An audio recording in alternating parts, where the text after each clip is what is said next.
వానాకాలం మొదలైంది. పొలాల్లో రైతులు విత్తనాలు నాటడంతో బిజీ అయిపోయారు. ఇంతవరకు బానే ఉంది. కాకపోతే ఆ విషయంలో తెలంగాణ రాజకీయం మంటలు రాజేస్తుండడమే ఆసక్తి రేపుతోంది. ఇంతకీ ఏం జరుగుతోంది? ఓవైపు భరోసా ముచ్చట్లు, మరోవైపు మాఫీ మంటలు. ముక్కు నేలకు రాసేదెవరు, మాట నిలబెట్టుకునేదెవరు? తెలంగాణలో ఏం నడుస్తోందంటే రైతుల చుట్టూ రాజకీయం రాజుకుందనే సమాధానం వినిపిస్తోంది. ఓవైపు రైతు భరోసా ఇవ్వాలనే ఆలోచనతో ఆ దిశగా ప్రభుత్వం ఏర్పాట్లు చేస్తోంటే రుణమాఫీ ఏమైందంటూ ప్రతిపక్ష బీఆర్ఎస్ మాటల దాడి మొదలుపెట్టింది.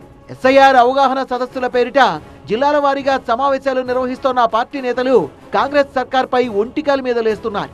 రుణమాఫీ జరిగినట్టుగా నిరూపిస్తే ముక్కు నేలకు రాస్తానంటూ అగ్గి పుట్టించారు మాజీ మంత్రి పువ్వాడ. 100% రైతు రుణమాఫీ జరిగిందా? కాంగ్రెస్ వాళ్ళకి ఛాలెంజ్ చేసి అడుగుతా ఉన్నా లేదా బట్టి విక్రమార్క గారు, మీ మదిరి నియోజకవర్గంలోనే ఏ గ్రామంలో అయినా సరే 100% రైతు రుణమాఫీ జరిగితే చెప్పండి, మేమందరం వచ్చి ఇక్కడ ఉన్న వాళ్ళందరం వచ్చి మా ముక్కు నేలకు రాస్తాం. మరి నువ్వు సిద్ధంగా ఉన్నావా? నేను చెప్పిన ఒక గ్రామం నువ్వు వచ్చి 100% రైతు రుణమాఫీ జరిగిందని నువ్వు నిరూపించు. అజయ్తో ఆగిందా అంటే అస్సలు కాదు.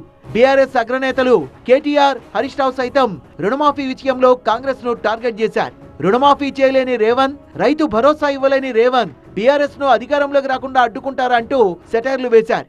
2.5 సంవత్సరాల్లో రేవంత్ రెడ్డి అనే వ్యక్తి వీడు మొనగాడు కాదు, వీడు పెద్ద మోసగాడు అనే విషయం ప్రజలకు అర్థమైంది.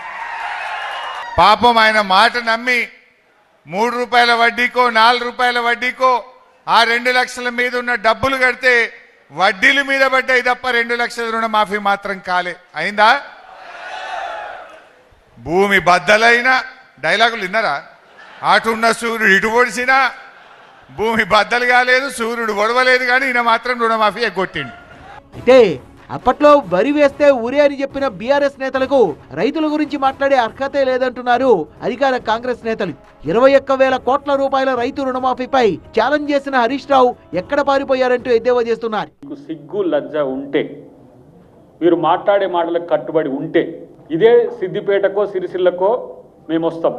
రైతు రుణమాఫీ కాలేదని, లేకపోతే ఇండ్లు కట్టట్లేరని, సన్న బియ్యం ఇవ్వట్లేరని, ఉచిత బస్సు కావట్లేదని అని నిరూపించగలుగుతారా?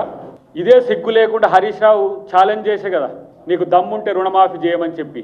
ఒకవైపు రైతు రుణమాఫీ చేస్తూనే ఉంటివి, మరి ఇంకొక వైపు రైతు భరోసా ఇవ్వాల్సి వస్తూనే ఉండే. మరి ఈ రుణమాఫీ మంటలు తెలంగాణ రాజకీయాల్లో ఏ మలుపు తీసుకుంటాయి అనేది చూడాలి.